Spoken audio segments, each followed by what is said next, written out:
Broadcasting live from Timber Gorge on the plain of Zendikar. This is Tap Tap Concede. Graham here. And Nelson. And we finally got kicked out of the luxury suite. They got sick of our crap. I miss those sheets. Yeah. Such high thread count. Yep. Now we're roughing it in the Timber Gorge. Yeah. Back on Zendikar. The only land other than Reliquary Tower that has been spoiled for Core Set 2019. M19, yeah. The good news about Timber Gorge is it smells a lot better than the luxury suite in the last few days we were there. Yeah. Yeah. Put the privacy plays on the door, they don't come clean it. It's Yeah. bacchanalia. There were a lot of loaders doing various loading in there. Tap Tap Concede is brought to you by CardKingdom.com. If you check out CardKingdom.com/LRR, that puts our little promo code on there. Lets them know that we sent you when we do that because we like them. We use them ourselves. They're where we buy singles when we buy them online, and they'll ship singles anywhere in the world. And they'll ship sealed product anywhere in the US. And you can also sell them your cards, which I've done on numerous occasions for money or store credit. You get it's like a 30 or 40% bonus on store credit now. So check out Card Kingdom. Also, this show and everything we do is brought to you by you and your kind support of our Patreon at patreon.com/LoadingReadyRun. Thank you so much. If you are shopping at Card Kingdom, you can mention in the notes to give.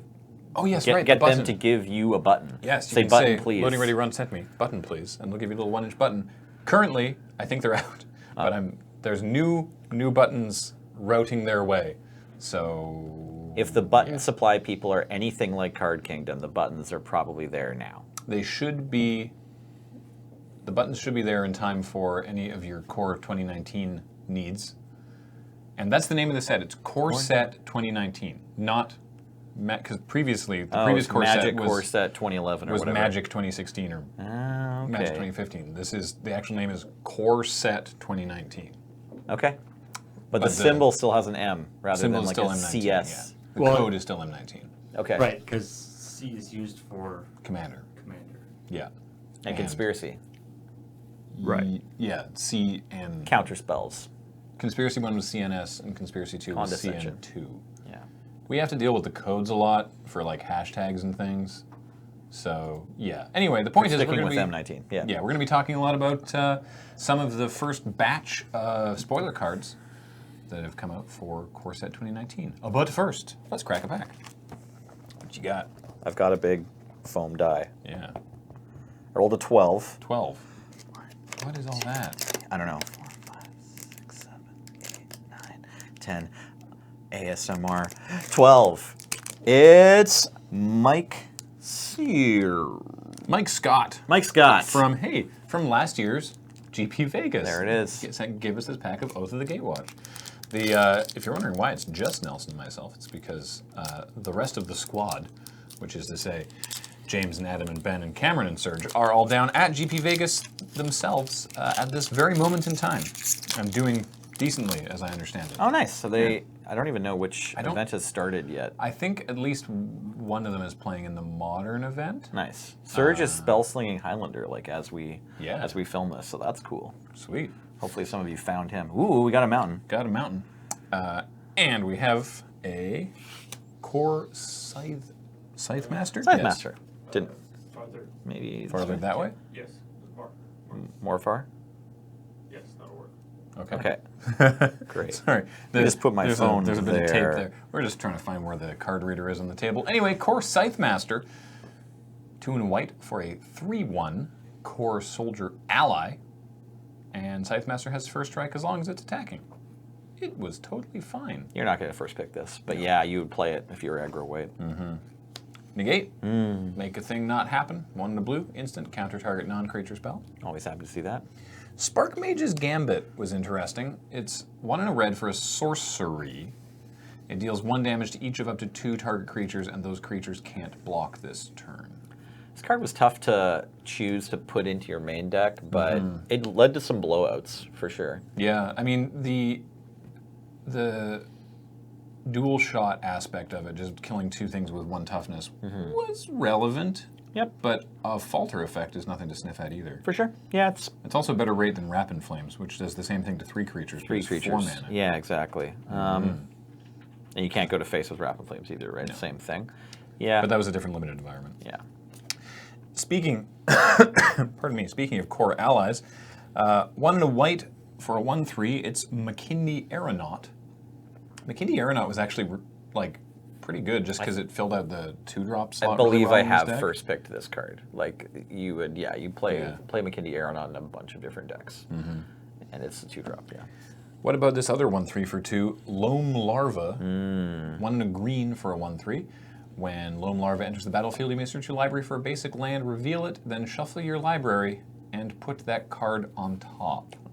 It's not quite a cantripping chump, but it does fix your mana if you get into some greedy territory. Oftentimes, if you're a Null Baloth deck, you would then want to just like play all the best creatures you could find. So sometimes they cost blue and white mana. Yeah. It felt so bad to be like, go looking for the land, and then be like, great, now I put this in my hand. No, I don't. It's actually, this is what I'm drawing next. They had been making us do this for about a year now or so. I think it was like Khans of Tarkir introduced one of these guys, Frontier Guide maybe. Is that what his name is? And it was just like, it either gets a counter or it does this. Yeah. Yeah, and they were kind of like, hey, greedy green players. It turns out, we're not just going to let you have the right litter all the time. Nope, I'm thinking of a different one. Not Frontier Guide. It's some Jackal Hound guy from Fate Reforged. Yeah, it feels like the first one. It was a green Inoc. It was Inoc, one and a green. It was 1 and a green for a 1/1. Yeah, but it could either get a +1/+1 counter. Yeah. Or find a land and put it on top, right? Yeah. Hey, while we're hanging out with Frontier Guide, I think, is she also from Zendikar? Oh, Inoc Guide. Inoc Guide. Lol. we probably could have sussed that out. We were so close. Yeah. Yeah. Anyway. My favorite 2-drop for the Devoid deck, Slaughter Drone, 1 and a black for a 2/2 with Devoid, so it costs black to cast, but it is colorless. And for 1 colorless mana, not just generic, colorless specifically, it gains Death Touch until end of turn. It's fine. This is not an exciting card. Not a strong role player, though. Yeah. Can attack or defend, yeah. He attack, he protect, yeah. Containment Membrane is 2 and a blue for an enchantment aura. It enchants a creature, and the creature doesn't untap during its controller's untap step. Also, it has Surge, which is with a U, unlike our friend, which is if this is the second spell, or rather, if you've cast any other spell, second or greater spell this turn, then it costs this alternate Surge cost, which in this case is a single blue. So you can cast something else and then pay 1 blue and cast this. This is in the space of the blue tap-down enchantments. The Claustrophobia sort of angle. But these ones don't, or sorry, this one is in the realm that doesn't so doesn't just actively tap it. Yeah, it's just thirst or whatever. It's just dehydration. Yeah, so it's only really good if the creature's already hit you. Yeah, so this card's not great. I mean, in long sort of control-y mirrors, these cards would sometimes be like the most powerful ones in your deck. I definitely got super annoyed by it on many occasions. Oh yeah, no, this card is probably, I want to say it's like the most powerful card on its own from all the cards we've seen from the pack, but it doesn't necessarily go in the most powerful deck, like the Slaughter Drone and the McKinley Aeronaut bring you into Archetypes and the Gatewatch Draft, where like so it's better than Dehydration. They used to make us pay 4 for this terrible effect. Wow, yeah. Yeah. Wow. Yeah. Also, I find Blue is not supposed to have removal. It has counter spells. I find it interesting that because I forgot that they were, for Oath of the Gatewatch, they were pushing Two-Headed Giant. It was a Two-Headed Giant pre-release, which is why the Surge mechanic is templated if you or a teammate has cast another spell this turn. Right. So I also forgot about that. Bonesaw's ready. Bonesaw is ready, yeah. I played this card more recently than any of these other ones, because it got reprinted in, or am I just thinking, yeah, did it get reprinted? It's not in Kaladesh, but I definitely played it it got reprinted in Eldrazi something, didn't it? Because I played it in the standard Aetherflux Reservoir deck, like a year ago. Huh. Yeah. I mean, this might have still been legal. Anyway, real quick before Paul answers that question, it's a 0 mana artifact, so you cast it for free. It's an equipment. It equips for 1, and the equipped creature gets +1/+0. So it's not that impressive, but it's free. Yeah, Oath of the Gatewatch was the last time it was printed. It was also in Conflux. Oh, wow. Okay, all right. But Oath was last time. What am I thinking of then? It couldn't have been Bonesaw. There's some 0 mana things that you bounced. You bounced Ornithopters, and then you had another set of 0 mana equipments to bounce. That's okay. I'll think of it later. Wasn't Oath and Kaladesh, weren't they in standard at the same time at one point? Oh right, yeah, yeah. Sorry. 2 set blocks. That's right. Yeah. I'm so confused because I'm like, oh, I know this deck had Kaladesh cards, it had Eldritch Moon cards, and it had Bonesaw somehow. But right, it's just because Oath was still in Standard. 2 set blocks that year super confuses me. And in my mind, I've stretched them out to be like a year long. Right. Right? It's like, oh my God, Standard just had 4 blocks. Right. My favorite of the cards so far, yeah. Vampire. This is easily the first pick. Yeah, Vampire Envoy. 2 and a black for a 1/4 Vampire Cleric ally with flying.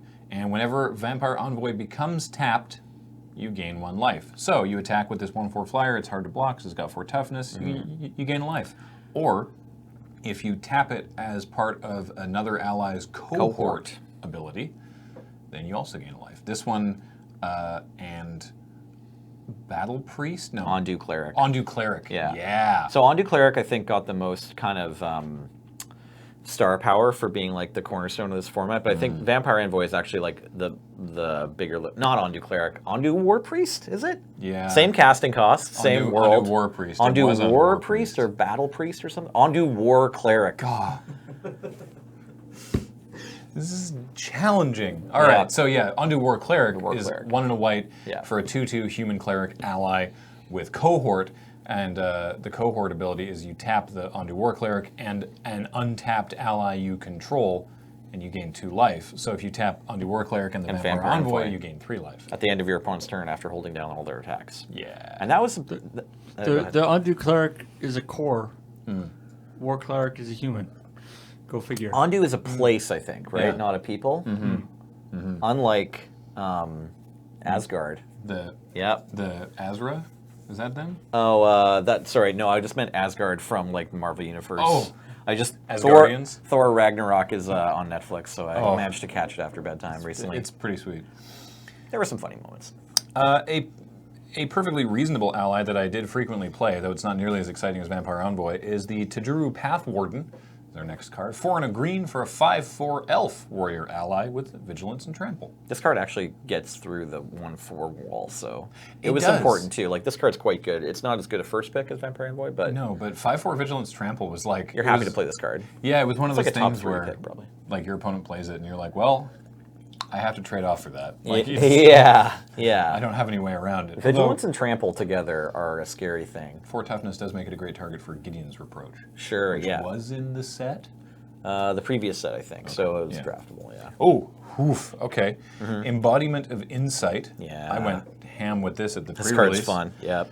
4 and a green for a 4/4 with Vigilance. Okay. Land creatures you control have Vigilance. Okay, that's a weird line of text. It's a weird line of text. But it also has a landfall ability. I believe. These landlords were cool. Like I believe the 2 embodiments were actually the only cards in this set with landfall. Oh, okay. In maybe Oath. Not in the block, but in Right. this set, if I remember correctly. Is there Anyway, only a green one and a red one? I think so. Yeah. Okay. Yeah, Landfall. maybe you're right. Whenever a land enters the battlefield under your control, you may have target land you control become a 3/3 elemental creature with haste until end of turn. It is still a land. Also, it has vigilance because this says that it has vigilance. But that also affects any lands you've animated with spells with the Awaken mechanic. So there's a lot going on. Or you're just rare land from the 3rd set too. That's from this set, isn't it? And Battle for Zendikar give us the Lumbering Falls and the... I think so. Were there creature lands in this set? Well, not in this set, not in Oath of the Gatewatch, but the set you draft it with. Battle for Zendikar? Battle for Zendikar, yeah. Oh, yeah. This whole cycle. Cool. So it would also give them vigilance if you happen to draft one. We know Slightly more powerful than the Tajuru Pathwarden, right? Yeah. Yeah, embodiment of insight. It's pretty close. Next is Spatial Contortion, which is 1 and a colorless, specifically colorless. For an instant, target creature gets +3/-3 until end of turn. Big arms and teeny legs is the implication. Yeah. This was removal. It was totally fine if you're already in the colorless deck. It's sweet. You rarely first pick it though. No, this tended to come around. You don't want to fight over the 6th color of Magic because there isn't as much of it in the packs. Yeah, you tended to try and get the creatures first. Yeah, or like you go for these higher and higher once you already have some enablers, like you have some Warden of Geometries, because everyone can just pick those, or any of the other colorless enabling cards. There was the one, it's a 2/3 devoid, but cast for blue. Cultivator Drone, yeah. No, I was No? thinking, no, Okay, Cultivator sorry. Drone I think was smaller. Or maybe I'm thinking of the wrong thing. Maybe you're right. Anyway, it taps for colorless, but only to cast Yeah. colorless spells. I think that's Cultivator Drone. It is. Yeah. You're totally right. Yeah, So yeah, if you yeah. just happen to have some of these, that guy was sweet. or you took some non-basics or And whatever. then the payoff is like, not Dread Drone. It was... In blue, there's a few. There's the flying the one. It had, its name was something to do with like reverberation. No, not the... Anyway, the one that drained. Oh, It was one oh, to colorless for a yeah, drain. The one, yeah. That's We've like had this... this at exact least- same discussion, yeah. Yeah, Cameron and I at least have had this exact same... We've sung the praises of this specific card on this show before and Yeah. still could not remember the name even though we loved it so much. Right. Ruin in Their Wake is our final uncommon. It's 1 and a green for a sorcery with Devoid. Search your library for a basic land card and reveal it. You may put that card onto the battlefield tapped if you control a wastes. Otherwise, you put it into your hand and then shuffle your library. Just like the other green and a generic mana fixer in this set, it's kind of not that exciting, Yeah. and it fixes your mana. I do like the different, I love the art. I love the art's the great. different ways in which Kozilek and Ulamog leave destruction behind them. Right, yeah. It's really cool. looking. They're both annihilating Zendikar, but in different fashions, right? Yeah, Kozilek's sort of like rainbow, like Matrixes or whatever, yeah. crystalline Lattices, yeah. Yeah, crystalline lattices is really really cool. Anyway, and our rare, hey, it's two rares in one kind of. Mina and Den, Wildborn, 2 red, green for a 4/4 elf ally, randomly an ally. You may play an additional land on each of your turns. Cool. And for red and green, and return a land you control to its owner's hand, target creature gains trample until end of turn. So you could sort of, I guess on paper, you could use Mina and Den to abuse landfall triggers. Yep. I believe practically this deck rarely came together. This card is super powerful when it works. Like you're Yeah. in green, so you can get some big creatures and you can give them trample with this. You can also ramp. You can also get infinite landfall triggers, and there were, like, you know, we see from Battle for Zendikar, if you pick up enough like McKindy slide runners or whatever, like, you know, there are decent early game landfall creatures. So there's a bunch of things you can do, but yeah, I don't like first picking as much as the Vampire Boy. There was 'cause it's definitely harder to make this deck work. There was definitely a very aggressive red-green landfall deck in Battle for Zendikar. Yeah. But when Oath of the Gatewatch came out, it's not like I never saw Mina and Den cast. And when it was cast, No, it was, I've lost it was not to it. bad. Yeah, but it I can be never good, actually, yeah. I never actually saw Mina and Den what I would classify as pop off. Right. Yeah, I think I've maybe seen one turn where it's like, oh, you got 2 landfall triggers, and like, I mean, if you get them in the same deck with the embodiment, like it's possible you open the Mina and you decide not to draft the Envoy this time. You can first pick embodiment, and then if you table Mina, you're like, all right.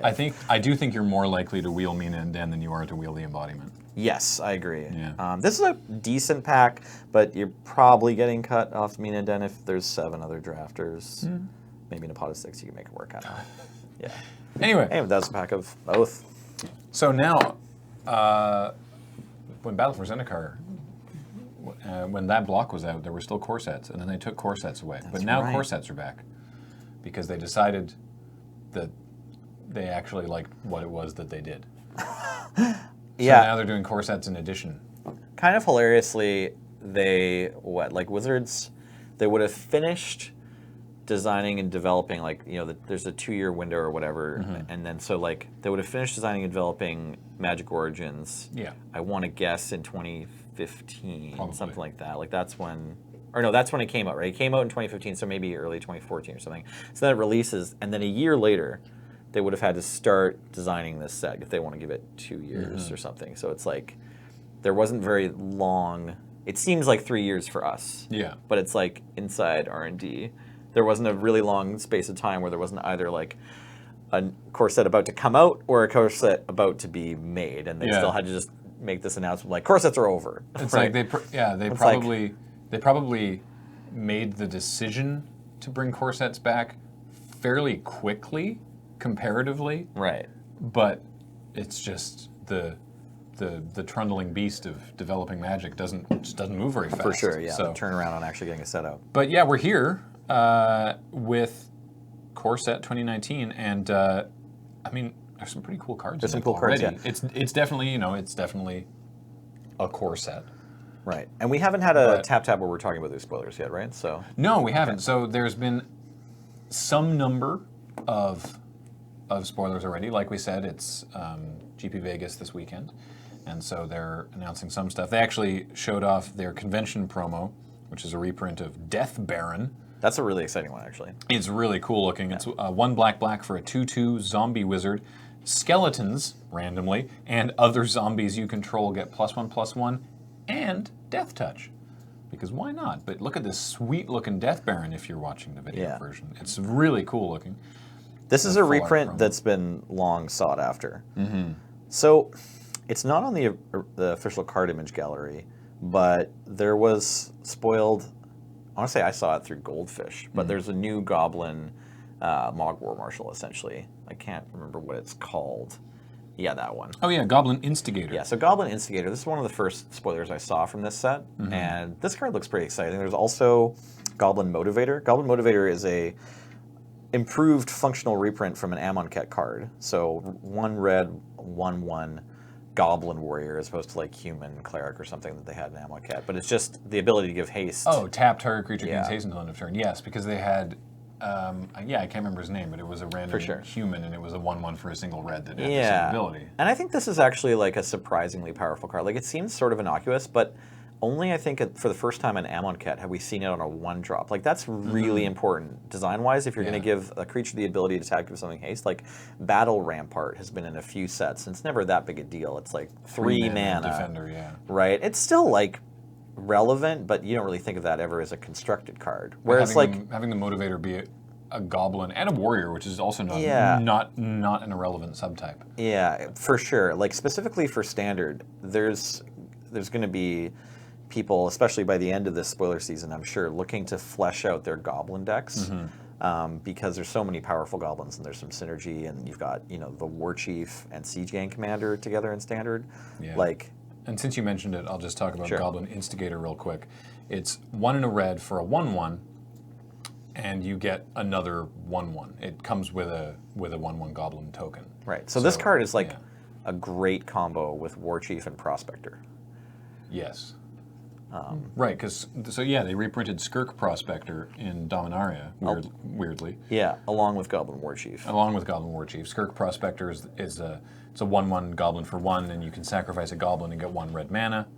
And then the War Chief, of course, is 1 red for a 2/2, and other goblins you control, or other goblins, goblins you cast cost That's 1 one less, generic yeah, mana one generic less, less. and all goblins, including the War Chief you control, have haste. So this guy makes the. Makes Instigator a single red mana. That's right. I guess he also makes my Goblin Motivator kind of worthless, but he's still, a 1/1 for 1, and they need enough of those, or they need 1-drops in Goblin decks, right? So What I think is interesting about Goblin Instigator, and you mentioned, Mog War Marshal, that had the whole echo shenanigans going on. Right. But the interesting thing about Instigator is we've seen Goblin Instigator as a spell twice. Okay. Dragon Fodder and Krenko's Command. Right. Right, Is right, 1 that's and a right. red, 2 1/1 goblins. that's right. So I'm curious if you have any thoughts. Is there any real sort of difference apart from non-creature spells getting negated or Yeah. something to have 1 and a red for as a half of that spell Right, as a ETB. creature, a non-token creature, and then you get the other the other Right. token. Well, I mean, you mentioned it already, right? It's the War Chief. So this is the first time we've seen this exact ability. The Mog War Marshal is better alongside Prospector, which is like tended to be where you saw it before, like in Legacy, Right. or I'm used to seeing it in Highlander. But here you have like the other side of the coin, where okay, you just get 2 goblins, just like a Dragon Fodder spell. So both of those can attack the following turn, even if you don't have the Prospector. Like say you're not just churning up these goblins to make mana and then make more goblins later off Krenko or whatever. You're just using these goblins to fight. It's like it just makes 2 that are ready to go, and you don't have to worry about tying your mana up next turn or having a slow goblin like you would with War Marshal. So Right. it's possible this card is more exciting for that purpose in in Modern. Also in Modern, like in Modern or Standard, you can cast this for 1 red if you have the War Chief out. In Modern, you can also cast it with Cavern of Souls. So you can't do, and the Goblin players will prefer to do that. They're going to be playing Cavern of Souls anyway, so they'll prefer to play this guy over a Dragon Fodder for that reason. I think. Sense. Yeah, that makes a lot of sense. Yeah. There is one other Goblin that they've spoiled for Core Set 2019, which is a reprint of Gutter Snipe. And it looks awesome because it's a full art one. Yeah, that I'm they've really spoiled. excited about that. I've always been a fan of Gutter Snipe, actually. Yeah, 2 and a red for a 2/2 Goblin Shaman, and whenever you cast an instant or sorcery, it deals 2 damage to each opponent. Now, this art actually, is it new or? Oh, so the Gutter Snipe art that we have on screen currently. Okay. This was in another set very recently. I think it might have been Masters 25. Or Masters, right? Iconic Masters. Okay. There you go. Okay, cool. Sorry. But they did spoil a new. They've got a full art form too. Great. full art. Awesome. Gutter Snipe getting 3 different arts to choose from. Yeah. Originally printed in Return to Ravnica. Yeah, I've always been a big fan of Gutter Snipe. I've played him in Blue-Red Control and Blue-Red Tempo in Canadian Highlander, and yeah, it's just like an alternate win con. It's kind of like the other side of prowess, or his ability is not quite as powerful as Monastery Mentor, obviously, but for a red card, it's just cool to have like a way to sort of go over the top and you can just turn your cantrips into a victory. I would like to talk briefly about Gigantosaurus. Right. So, green, green, green, green, green. That is 5 green mana symbols. A mere 5 mana, but all of them green for a 10/10. That's it. Doesn't have trample. Doesn't have any other ability. 10 is an important It's number in big. Magic. Yeah. Oh yeah, It's a 2-turn clock. It's right? a real big one. Llanowar Elves isn't standard. Llanowar Elves isn't standard, so is Galta. Yeah. So you combo that with like 4 forests, and Yeah. you've got a lot of power on the table.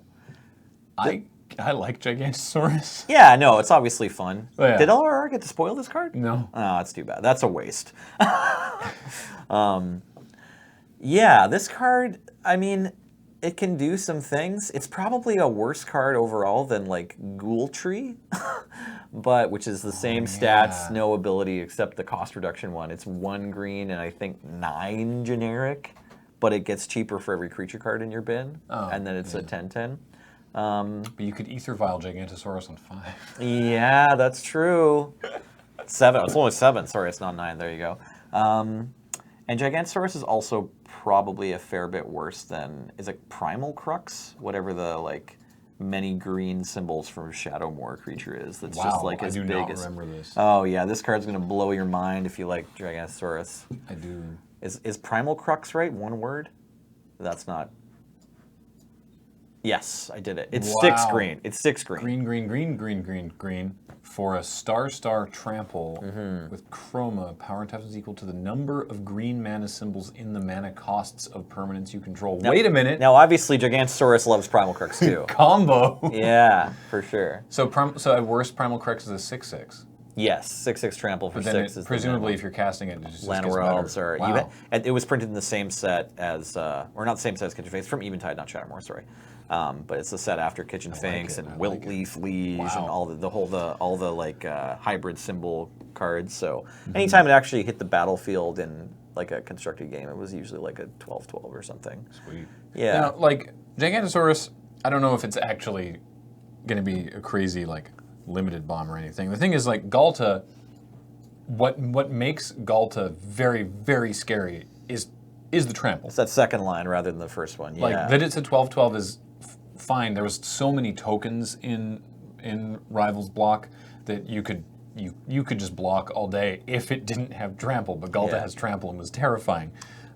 We don't know anything about what the core set limited environment is going to be yet. We can make some suppositions, but I don't know if Gigantosaurus is actually going to be a problem or if it's going to be like, well, I'll just feed it Saprolings for 5 turns while I kill you.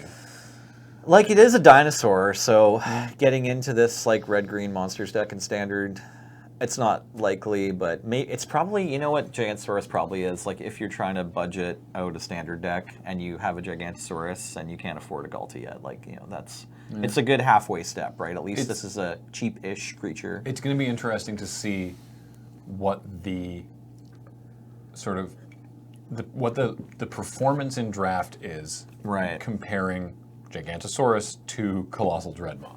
Right. 'Cause they're 6/6 trample for almost the same. Well, Gigantosaurus is harder to cast by quite a bit, actually. Yeah, exactly. So Right. like Colossal Dreadmaw is 4 green, so it's one more total mana, but it's a lot easier to cast for 6/6 with trample. Is trample better than 4 additional power and toughness? We'll have to wait and see. But back to train up for a second. Isn't Colossal Dreadmaw? Wasn't that just from Ixalan? Yeah, Oh, yeah. And so is this the second time they're printing it? fourth maybe. Oh, it's the 4th time they're printing Colossal Yeah. Dreadmaw. Yep. And it's a very divisive and beautiful issue here in the Magic community. Either you can be a hater and want to get rid of Colossal Dreadmaw, or you can join my team and, I like hashtag Colossal Dreadmaw forever. Just Yeah. print this card in every single set. Or maybe you want to go in between. Like, hey, all right, if you're going to keep printing Colossal Dreadmaw, at least give us new art or something. Or give us functional different Colossal Dreadmaws so that we can build the perfect commander deck of only Colossal Dreadmaws with different names and lands. So when we did Whatever you want. When we did the Rivals of Ixalan pre-release, we did an interview with Melissa DeTora, who worked on the team for it. Right. And I asked about the reprints, and she said that the Legion Conquistador was an obvious one because you just needed some sort of density of We that. didn't want to print a pack without Legion Conquistadors if you were going to bother drafting them, right? Yeah, And that makes a lot of and sense. it actually made Conquistador better because Rivals was a smaller set, and so there was a higher density. Functionally more. Yeah. That's right.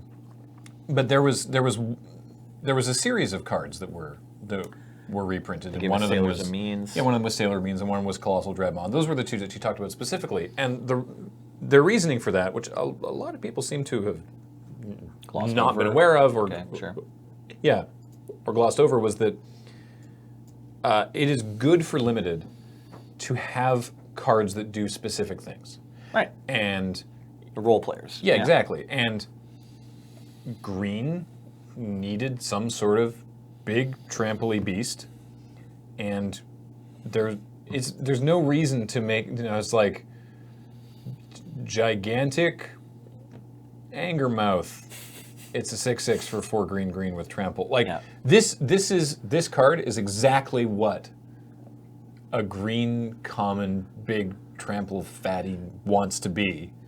So why not just print Colossal Dreadmaw? I don't know. I'm Smiling fine. Houndstooth, maybe? I think You it's great. And Truck face. that made even more sense for Sailor of Means when it's like this actually fits a very specific slot and it's the Right. perfect card for this, and so so it's funny I because think they were all creature types, too. It was yeah, all, it was like what a they were vampire doing dinosaur. what they were doing there was testing the waters for what they would do in future small sets for big set, small set, so that it wouldn't warp the draft quite so much when you add the small set to the big set. As it turned out, that was the last small set, so it wasn't relevant. But they Hilariously, didn't know that when they started working on that, and so right. they were like, "Well, what if we try this out, and maybe then next small set we'll see if it worked or not." But it didn't end up being. It's kind of relevant. like, there's a neat sort of like the brain and the two hands or whatever of R&D. It's like, Melissa's team is working on like, okay, well, how can we cinch up the small set, big set draft problem? Yeah. Let's just put more cards total in the first set, and then the second set will include a bunch of reprints. Yeah.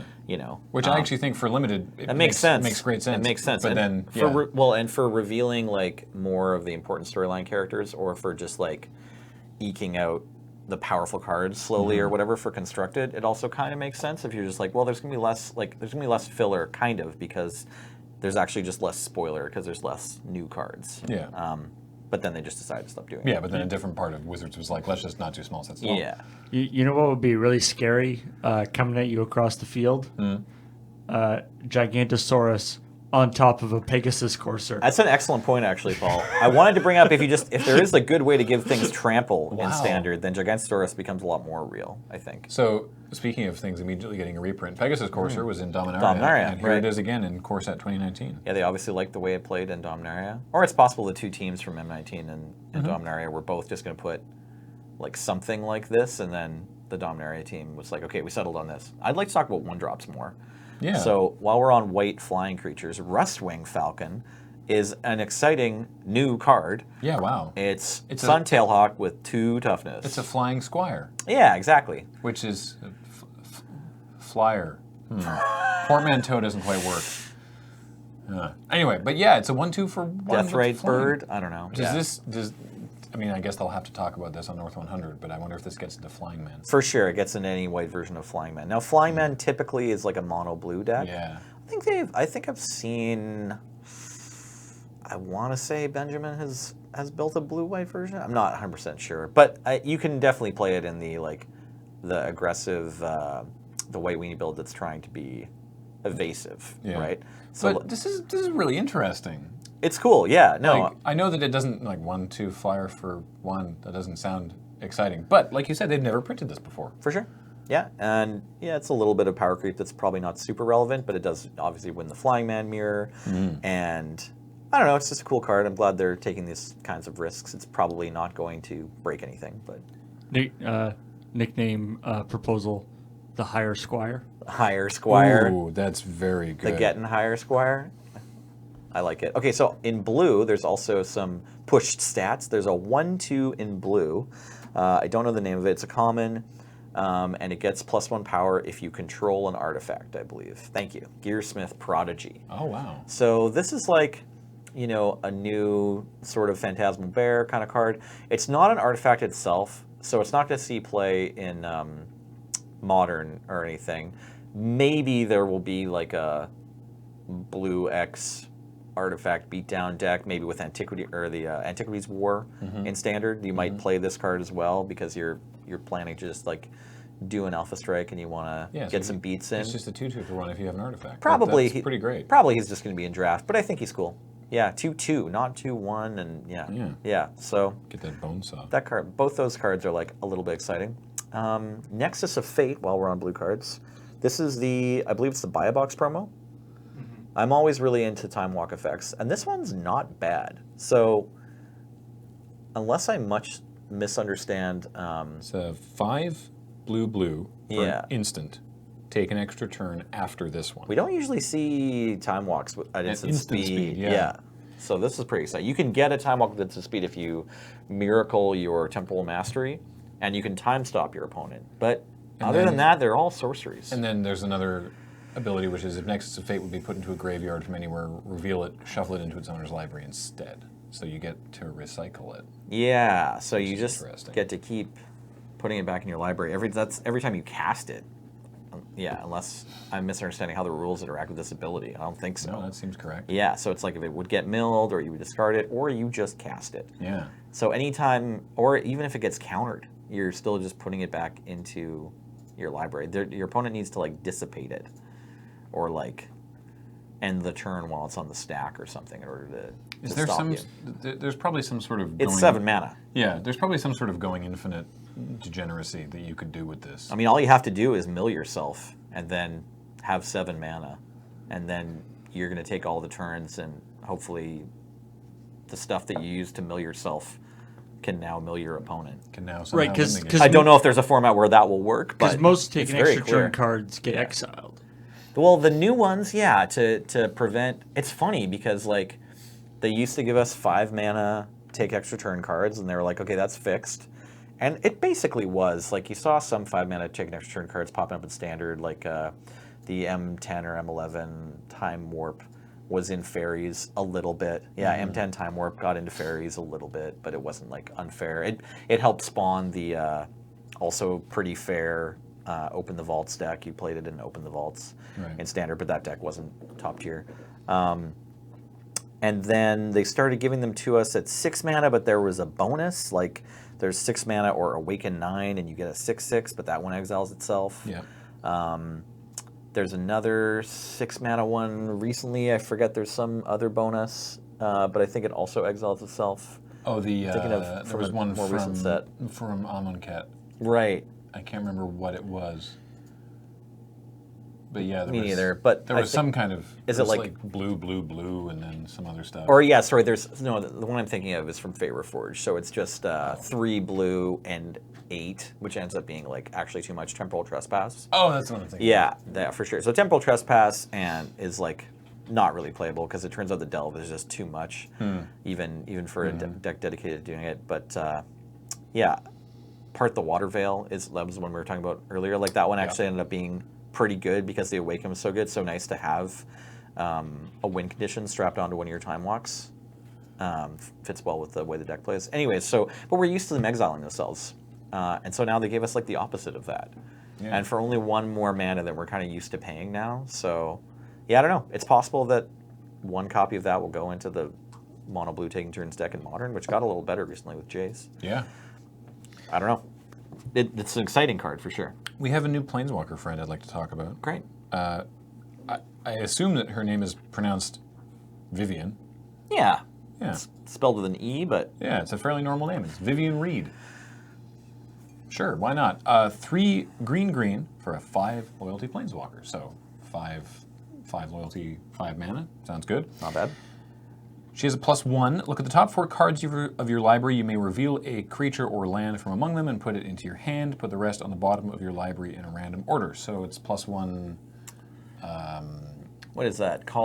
Not Call of the Wild. Adventurous Impulse was just. It's kind of like that. It's the top 4 cards. Yeah. Oh, I guess So Adventurous Commune Impulse with is Nature 3. is 5 cards, I think, for 1 green. I'm not sure if there is one that only gets you a land or a creature for top 4. It's similar to like an Ancient Stirrings kind of. Yeah, I mean, Adventurous Commune- Impulse sort of thing. We saw Commune with Dinosaurs recently. Right. That was specifically Dinosaurs or land. Yeah. Adventurous Impulse is in Dominaria. That's creature or land, but I think it's only the top 3. I could be wrong. Adventurous Impulse is the top 3, yeah. Anyway, so that's sort of effect, though. Cool. Yeah. It's fine. So Drawing green card selection. So yeah, she comes down on 5, goes up to 6 right away if you want. Or -3, destroy target artifact, enchantment, or creature with flying. Which I believe is Sudden Reclamation. I think that's the name of that spell. Did not know that. So yeah, you can destroy an artifact or an enchantment, but not just any creature. It has to be a creature with flying, which I guess is good for protecting her, because presumably if you're casting a 5 mana green spell, you've gummed up the ground fairly well, like Centaur Courser is in this set and things like Right. that. And so the only way that theoretically the only way your Planeswalker would die is to a flying creature, so get that out of the way. But just, someone's going to get that wrong, so remember that it's only creatures with flying. Although the way that it's worded... It sounds like the artifact or enchantment has to have flying too, right? Yeah, it does. Yeah. And then -8 is you get an emblem with creatures you control get +2/+2 and have vigilance, trample, and indestructible. And that's an emblem. That's not until end of turn. It's just all your creatures. It's better than Elish Norn. All your creatures get +2/+2, vigilance, trample, and indestructible. So It's still not quite as good as Domri Raid's emblem. It's similar. right. Yeah. But it's quite good. I want to know what the original design for this Planeswalker was that factored in those ghost wolves. Oh, yeah, good question. Because I mean, that's maybe just who she's finding with her +1? I No? guess. I feel like, just based on previous Planeswalker art, I feel like originally she had an ability that made some sort of tutus or something. Maybe, I don't know. Maybe that's just, she just looks rad, but whatever. So my comment with this card, I thought it would be Canadian Highlander playable, at least in like Allison's sort of Rock Planeswalkers deck, because it reminds me so much of Vraska.